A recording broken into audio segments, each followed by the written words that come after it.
प्राचीन शहर रेवेनशैडो में घने जंगलों और धुंध से ढकी पहाड़ियों के बीच बसे एक जर्जर हवेली सदियों से वीरान पड़ी थी।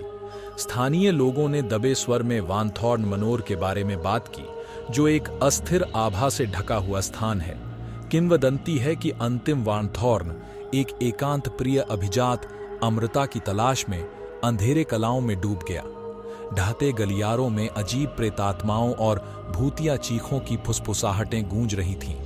अशुभ कहानियों के बावजूद साहसी दोस्तों के एक समूह ने इसकी प्रेतवाधित दीवारों के भीतर एक रात बिताने का फैसला किया। जैसे जैसे आधी रात करीब आती गई, हवा तनाव से घनी होती गई। टिमटिमाती मोमबत्तियां जीर्ण शीर्ण वॉलपेपर पर नाचती हुई छाया डालती हैं। दीवारों से अजीब सी फुसफुसाहटें निकलती हुई प्रतीत हो रही थीं, जो वानथॉर्न के दुखद अतीत की कहानियां बता रही थीं। अचानक ठंडी हवा ने खिड़कियों को हिलाया और वातावरण एक अलौकिक ऊर्जा से भर गया। खाली हॉलों में कदमों की आवाज गूंज रही थी। उनकी उत्पत्ति एक रहस्य थी। एक फीकी भयानक चीख गूंज उठी, जिससे रीढ़ में सिहरन पैदा हो गई। मंद प्रकाश में दोस्तों ने वर्णक्रमीय आकृतियों को साकार होते देखा। दो दुनियाओं के बीच फंसे वानथॉर्न ने अपनी दुखद कहानी का खुलासा किया। निषिद्ध अनुष्ठानों से उत्पन्न एक अभिशाप ने उन्हें हवेली के क्षयग्रस्त आलिंगन में बांध दिया।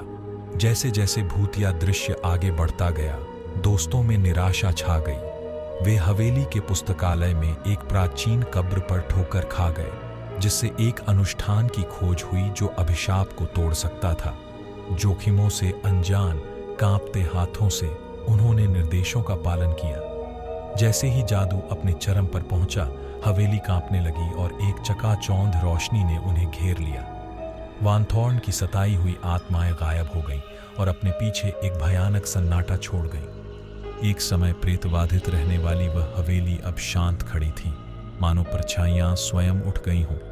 मुलाकात से बदले हुए दोस्तों ने रेवेनशैडो के पास एक ऐसी कहानी छोड़ दी जिसे स्थानीय लोग पीढ़ियों तक सुनते रहे। वानथॉर्न मनोर के काले रहस्य को खत्म कर दिया गया था, लेकिन इसे उजागर करने का साहस करने वालों द्वारा चुकाई गई कीमत एक भूतिया प्रतिध्वनि की तरह हवा में बनी रही।